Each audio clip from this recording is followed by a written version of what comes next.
This podcast is brought to you by Progressive. Most of you are not just listening right now. You're driving, you're cleaning, even exercising. But what if you could be saving money by switching to Progressive? Drivers who save by switching save nearly $750 on average, and auto customers qualify for an average of 7 discounts. Multitask right now. Quote today at Progressive.com.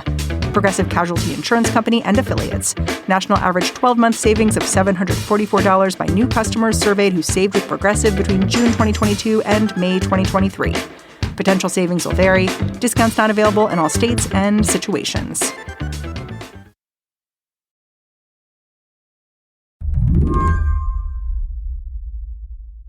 I've spent the last week thinking a lot about the ripple effects of the war in Gaza. The way a battle thousands of miles away can fracture and then manifest as smaller conflicts here at home.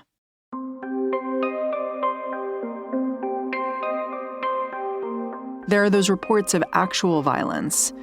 A 6-year-old Palestinian child killed in Chicago. The office says their landlord, seen here, targeted them because they were Muslims. That landlord is now facing first-degree murder and hate A 69-year-old Jewish man who died after being knocked to the ground at a protest. The sheriff's department says it has not ruled out the possibility of a hate crime. Demonstrations of hate have consequences, and we're seeing it all over this country right now.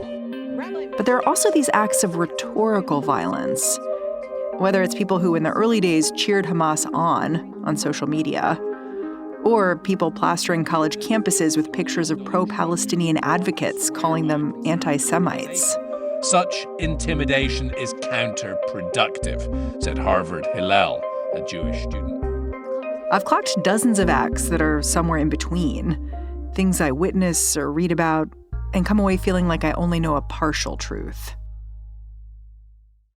Here's what I do know. New York City reports that bias crimes in October more than doubled. Every day I log onto my computer and I see new incidents.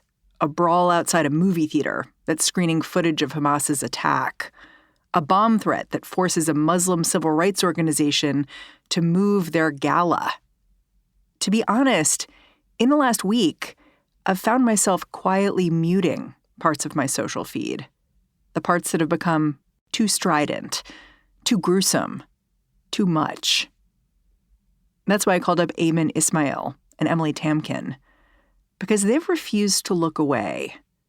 Ever since the Hamas attack on October 7th, they've been warning about the ways violence in the Middle East can ossify here at home.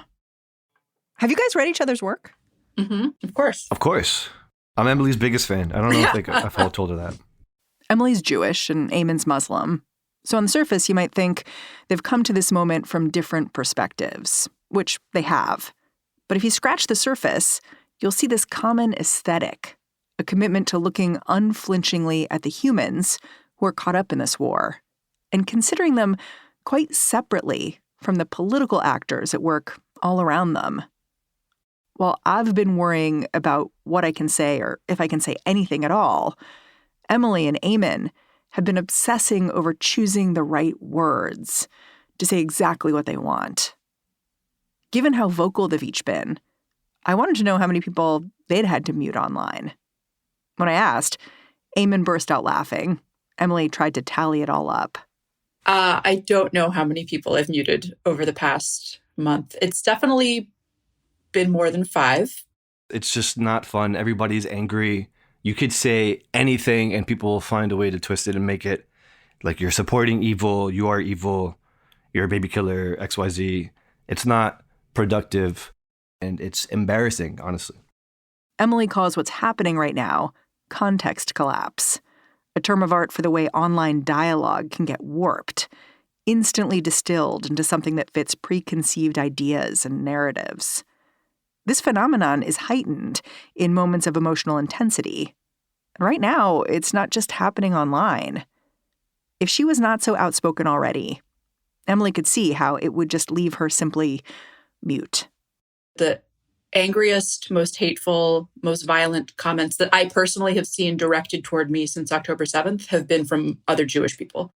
It's kind of heartbreaking. I mean, I wrote a piece that said that Jews who disagree with you are still Jewish, right? And that the idea that Jews who were calling for a ceasefire, that saying, well, they're not really Jewish, is not an argument. Like, I think it's quite a cruel thing to say. And that piece, more than anything that I've written, inspired like rage. Do you feel like there's a lot of people you can't reach at this moment? I think that in times of crisis and times of fear, there are sort of two routes that you can take.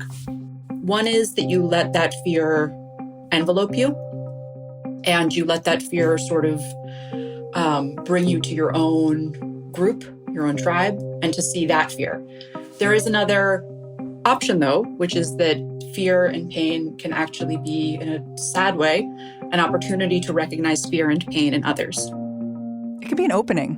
Exactly. Today on the show, we're going to take this second path to try to figure out what to say in a moment where saying anything can feel inadequate, painful, risky. We're going to solve it right here. Yeah. We're gonna fix it. Real Bob the Builder energy. I'm Mary Harris. You're listening to What Next? Stick around.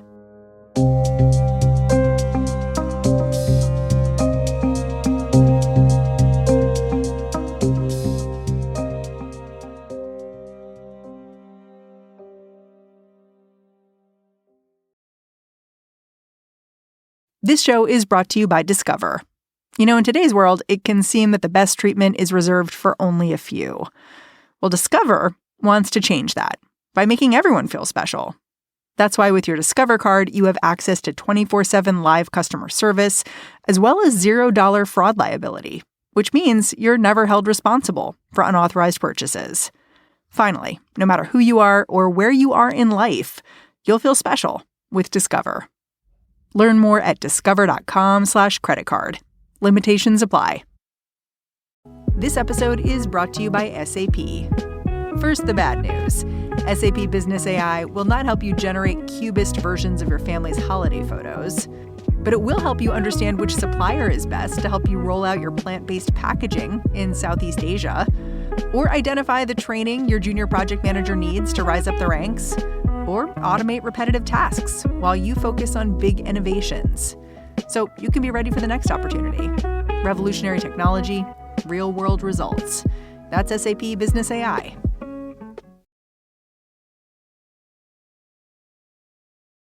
Can each of you explain who you are and why this conflict is important to you? I would just say, let's start with Aymann. I'm Aymann Ismail. Hi. I am a staff writer for Slate magazine. I am a Muslim Egyptian American. I grew up in the East Coast. And, you know, what's interesting about my experience growing up is that I grew up in a very insular Muslim community where I went to Muslim school. I did Muslim Boy Scouts. We did Muslim everything, Muslim Taekwondo. That's a thing. Muslim Taekwondo. I love it. I swear to God, I was a yellow belt. And for me, the Palestinian question was so intrinsically entwined with who we were as a community, where we felt like as people in America, we had a stake and influence in what was happening there, and this continuous Nakba, this catastrophe that only sought to create peace for Israel, but create continuous catastrophe for the Palestinians and this imbalance of power. And so, you know, some of my earliest memories are at protests in DC with my parents holding flags and chanting things. What are the chants? So I got to say, this is like the 90s. So, but one of the chants was, Sharon and Hitler are the same. The only difference is the name. And that's like burned into my psyche. That's intense. This is like second Intifada, right? This is like when there was this brutal, violent crackdown where there were just images, nonstop images of Palestinian kids throwing stones and then getting shot dead for it. Every Muslim I knew had, you know, a little tiny Dome of the Rock in their homes where you can see the Golden Dome. And it's such an important place for us as Muslims. But culturally, as Muslim Americans, going to these protests, voicing our discontent with the American position that we will have Israel's back no matter how bad it gets for the Palestinians. This always felt like we had a personal responsibility to voice our opposition.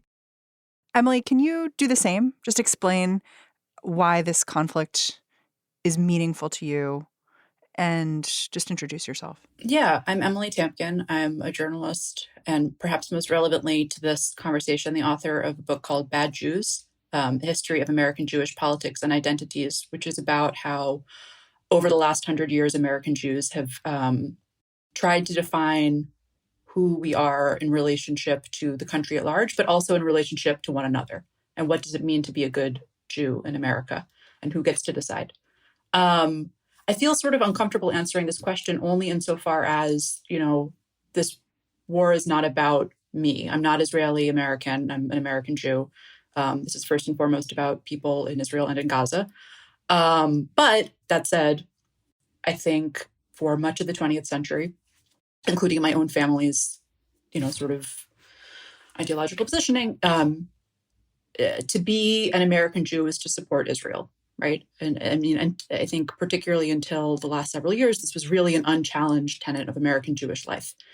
Many of us, including myself, have friends there. Many have family there. There are American Jews who are also Israeli. Like there is a connection to this issue. And so I guess all this is to say is that in addition to, feeling invested and interested and unwilling to look, unable rather to look away from what's happening at Israel and Gaza, I also feel invested and interested and unable to look away from what is happening within American Jewish communities right now.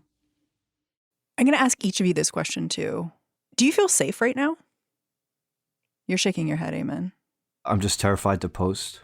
I'm afraid of any of the blowback that we've seen happening to people tweeting about like genocide and tweeting about how hurt and angry they feel about American complicity and what's happening in Gaza, ending up these people getting fired, right? Because it just if you express yourself on social media right now in this moment where there is so much anger and fear, you might inadvertently trigger something, and this pile-on might come for you next, where your words will be taken out of context. People will be telling you what you meant by something, even though you disagree with them, and it won't matter if you agree with them or not, because they're going to come for your job. They're going to come for your livelihood. Do you worry about your physical safety? No, I don't. I'm worried about my Jewish friends and my Jewish neighbors. And I relate to them a lot right now because after 9/11, there was like the hair on the back of your neck was just standing the whole time. And everywhere you looked, you saw these examples of people who looked like you getting hurt. And you feel like your Jewish friends are seeing that now? I do feel like my Jewish friends are seeing that right now. I do. Emily, do you feel like you see that right now? I mean, okay, so I should say first that I personally do feel safe right now. And I write as a Jewish person under my own name. I wear a Star of David. Like I feel like I'm I'm identifiable as like a Jewish lady. I personally feel safe. That said, I know that many American Jews do not feel safe right now. And I think it's important. I feel like it's really important to distinguish between actual attacks, which are horrific. At the same time, I think it's important to distinguish actual threats from feelings of discomfort. So, when a Palestinian writer is barred from speaking, or a book on Palestinian issues. So, like, for example, Nathan Thrall, who wrote a book on the day of a life of a gentleman in the West Bank and tried to document how hard it was to be Palestinian in the West Bank, like that book being canceled does not actually make any American Jew safer. It doesn't. That doesn't add to our safety. It doesn't add to our security. That just shuts down discourse and discussion. American Jewish students on college campuses, and my heart really, sincerely, my heart goes out to them. They're young, they're on campus, they're trying to process what all of this means. They deserve to feel safe.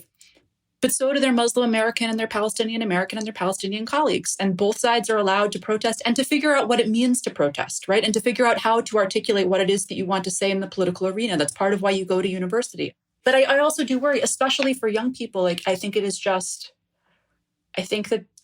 so easy to have your whole identity when you're a small minority to, be people hate you and you're attacked and you should be afraid and you need to be defensive. And I'm not saying that people shouldn't be wary. I'm not saying that people shouldn't be attentive to threat, but I am saying like, I really think that is a very tempting and reductive way to look at your Jewish identity. And I hope, I'll just speak for myself, you're more than this. You are capable of more than being afraid right now. To me, from the very beginning, the response to October 7th seemed wild. Like, immediately there were these quasi-public figures, professors, sending out statements of, like, celebration, but then they were immediately fired, doxxed, like, right away. And so that was like, what just happened there? Then there were also people being punished for behavior that seemed kind of anodyne, like the Berkeley professor who lost his editing job for retweeting an Onion article. And the headline on that article was "Dying Gazans Criticized for Not Using Last Words to Condemn Hamas." And then in between the really atrocious stuff and the people posting satire, there were people signing these statements that just seemed ill-conceived. Like, I want to talk about one of those incidents, the Harvard incident, because everyone talked about it because it's Harvard, essentially. The statement goes out in the wake of October 7th. A bunch of student groups basically saying the blame for this attack falls squarely on the Israeli government, and it didn't condemn the violence by Hamas. And in the days after, students who signed the statement were singled out for harassment. There was a truck driving around campus saying these people are anti-Semites. I'm wondering what both of you made of this incident and what it sort of told you about where we are in talking to each other. I have a lot of feelings about this. I think what the Harvard letter, maybe they could have written it out better. I wish that they wrote it out better. But to me, the sentiment is that it's frustrating because a lot of this sentiment that history did not start on October 7th and that there are legitimate grievances on the Palestinian side and that the war, there was no war on the Israeli side, but there is war happening on the Palestinian side. This is something that Palestinians have been trying to bring attention to for the last 20 years, right? There was like the BDS movement, just literally only trying to bring attention to this in a peaceful way that was immediately shut down and cast out as anti-Semitic. Encouraging people to divest from Israel. Correct. And this is like a peaceful way of trying to call attention to the fact that the situation in Gaza is insustainable, right? And that people that were living there were literally being calorie counted by the Israeli government and how much food and aid they were allowing in. And this was the situation on October 6th, right? The situation on October 6th was not peace. Peace wasn't broken. And, this is a point that a lot of people in Israel have been making. This is a point that a lot of Israeli professors and journalists have been continuously making nonstop. But for me, this singling out of this student organization was nefarious. This intention to punish people and quell their voices was intentional, and it was meant to have the chilling effect that it did have. Yeah, I feel like there's so much projection going on in a lot of the response, to use the psychological term, where it's like it begins with an absence. Like, there's a statement that comes out, it doesn't say something, and in that void, all of people's fear enters in, and an ungenerous observer could assume, like, you don't care about X or Y or Z that's important to me. I don't know if you see it that way, though, Emily. Okay. I will be honest and say that I felt very sad for friends of mine in Israel, like journalists, people on the Israeli left, who felt like the world was telling them, like, you deserve this. Because people on the left, not just this one letter, presented only the context, which I completely agree with you exists and is real, and history did not begin on October 7th. But we're kind of like, we just suffered the worst terrorist attack in our country's history. Like, can you not just acknowledge that that happened, right? And that people were taken hostage and that people were killed, the children were killed. Like, could you just acknowledge that pain before we move on to discussing the context or before we go on to calling for a ceasefire? So that was their pain in that moment was hard to see. That said, while I personally think that the letter, well, I personally would have liked to see Israeli pain on October 7th recognized. I do understand why that day or that weekend there were also pro-Palestinian rallies happening, right? Because people knew what was going to happen next. And people didn't want to forget the context. It strikes me that both sides here both see themselves as marginalized and the other side as powerful.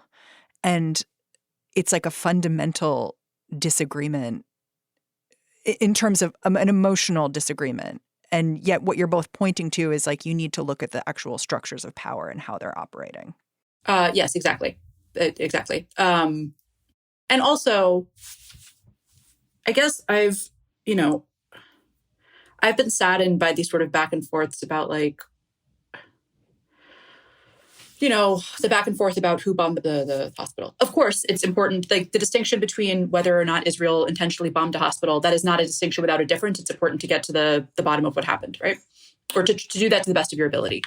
On the other hand, like if an explosion goes off by a hospital under a place where people are under aerial bombardment and they can't leave and they're running out of food and water and fuel, and all of this exists within the context of this war and this violence, like, isn't the death what matters, right? Like, isn't the loss of humanity, is that not the context that we need to return to, right? Which is that even before October 7th, this was, I believe, the deadliest year for Palestinians since the UN began keeping track of these numbers. Like, there is a side that you can be on that's not to sound like Pollyanna here, but like, I don't know, you can be on the side of humanity. Right? You can be on the side of wanting people to stop dying. You can be on the side of wanting Israeli children and Palestinian children to be able to grow up safely. And I've been disheartened at the lack of space, I guess, for that view. Mm-hmm. Well said. We'll be right back after a short break.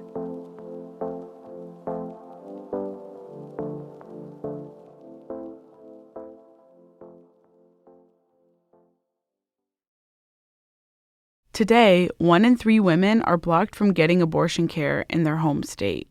Over the past year, lawmakers in 22 states and counting have stripped reproductive freedom from nearly 21 million women, plus more trans and non-binary people.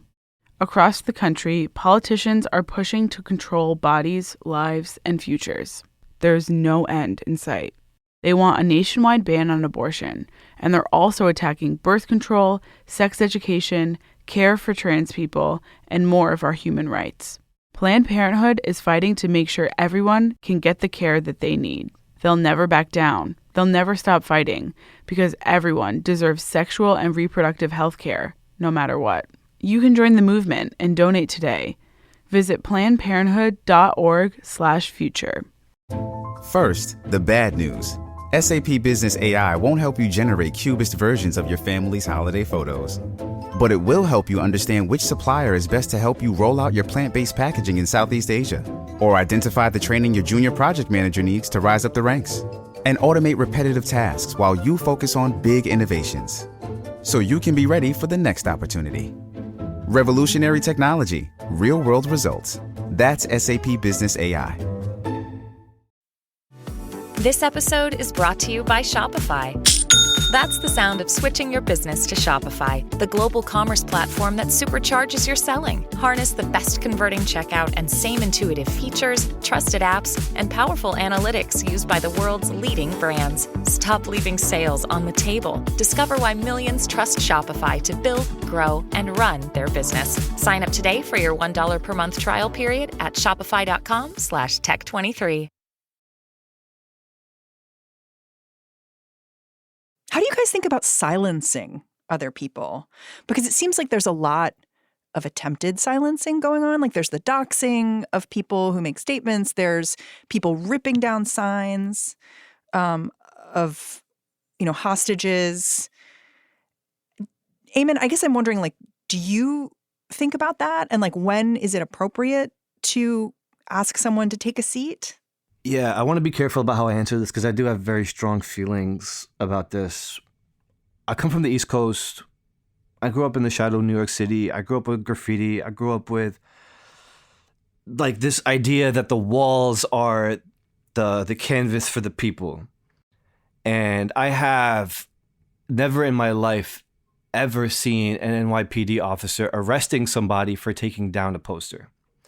So for me, we need to talk about the power imbalance of like whose voices are being silenced and what ways, and how does that factor into the larger power dynamic that there is an oppressor that is state sponsored by the state that we are all currently in America, and that when we look at the walls and people putting up these posters for political gain to try to elicit this political action from people, you know, for me, it's not my place to say like what their intentions are, so I won't. But this idea that people can't take them down if they don't agree with it is so crazy, because this is just the state of the New York City walls. Could I just say briefly on the issue of silencing? Okay, so on the posters specifically, I think on the one hand, I understand that people look at them and they're like, this is Israeli propaganda. On the other hand, I also know people who are giving them out or putting them up because they want to feel some connection to the hostages, right? And actually, I think that there's a distinction to be made between the hostages and the Israeli government, which we should say miserably failed these people, which is why they are sitting hostage in the first place, and which, by their own admission, has not prioritized getting them back to Israel. So we can make that distinction as well. I think in terms of silencing more generally, like, you know, there was a professor also at Columbia who wrote saying that this was an awesome day on October 7th. I do not believe that this was an awe-inspiring day. I also think that if you're going to say, well, he should have his tenure removed and he should be fired, like, that's not a precedent I personally want to see set within academia. I think one thing that I would encourage American Jewish listeners to this program who are maybe skeptical of anything that I've been saying to remember is that the role of the state and the role of authority really matters. So I understand looking at this moment within the context of American Jewish pain and American Jewish trauma and American Jewish fear, but the most powerful people in this country have been so full-throated in their rebuttal against anti-Semitism, and by the way, are also supporting the state of Israel. Yeah. Just to add on that point, there already is a gigantic consensus in this country to do everything they can for the state of Israel. But you're not going to find that for Palestinians. And also, when it comes to silencing people, I think the bar for punishing people who are being pro-Palestine for what they say is so low. But the bar for even calling someone out for being genocidal of Palestinians is non-existent, right? Lindsey Graham was on TV saying that we needed to level the place and turn it into a parking lot. Nothing's going to happen to Lindsey Graham for talking about killing 2 million people to make way for a parking lot. The level of genocidal rhetoric and also this conflation of people who support Palestine with being supporters of Hamas, which is insane, is incredibly prevalent.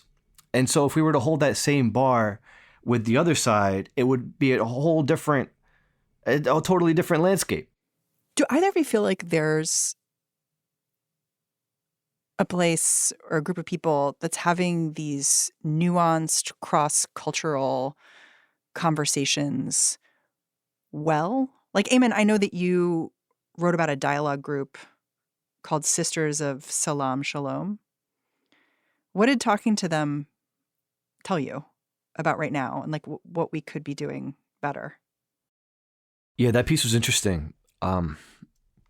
The person who I interviewed, her name was Ataya Aftab. She's not Palestinian. She's just Muslim, but she's a member of this interfaith group, which she doesn't like to call interfaith group because for her, it's about forming relationships where there are otherwise barriers to forming those relationships. She said that other groups that are similar, where they were trying to build bridges between Muslims and Jewish in America or otherwise, had failed, was because they were all putting it upon themselves to solve this crisis, to solve this conflict. And for her, their goal was to first break bread together, talk about anything other than the conflict. And then once that trust was formed, then you can start to have these honest conversations with each other without assuming the worst in each other's statements or feelings. And she sort of caught me off guard when I asked her, like, how can people have better dialogue online? She was like, if you feel uncomfortable about something and you feel like you need to turn away, just turn away. There's no shame about that. It just sounds like we have to go so far backwards with each other. You know what I mean? Yeah. And I think the reason for this is because as much of the role that anti-Semitism plays into this conflict, so does Islamophobia. there's a long history of Muslims and Jews being friendly neighbors in the Arab world. And one of the biggest tragedies for me as an Arab person who's Egyptian is hearing stories about my mom, hanging out with Jewish kids on Saturday on their way to synagogue in Egypt, where right now there's probably close to zero Jewish people because of this conflict. Because after after the start of the 6-Day War, Jews were forcibly expelled from the Arab world, which is a tragedy. And so now we have so many generations. I think we're like 3 generations deep, where a lot of the Arab world have never met a Jewish person in their lives. And we also have people in the Jewish world who are so blinded by this conflict into believing that there is no compatibility between Muslims and Jews. And all you have to do is go to any bagel shop in New York City. Right. Right. There's this, bagels in my area, specifically in northern Jersey, I would say the best bagels are made by Palestinians. Whereas in New York City, I think the Jewish people got that on lock. But the idea that by nature we are at war or at conflict, or this conflict is so complicated and it goes back thousands of years, is a misnomer, and I think it's designed to hurt us.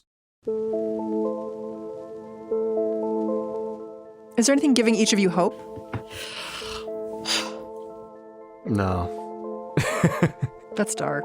I think the thing, it's not hope, but I do think if people who have lost loved ones in this, Israelis who either their family members were taken hostage or they were killed, can go out and say, please, you need to see the humanity in everyone, then I sitting in DC don't get to say anything different.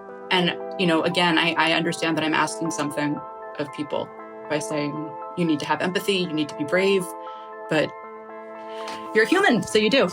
So that's what I'll end on. Emily, Aymann, I'm really grateful for your time and for coming and being in conversation with me. I'm grateful. Thank you for moderating the discussion. You rock. I love What Next. Aymann Ismail is a staff writer at Slate. Emily Tamkin is a journalist and the author of The Influence of Soros and Bad Jews. And that's the show. If you're a fan of What Next, the best way to support our work is to join Slate Plus. Go on over to slate.com/whatnextplus to sign up. What Next is produced by Elena Schwartz, Rob Gunther, Anna Phillips, Paige Osborne, and Madeline Ducharme.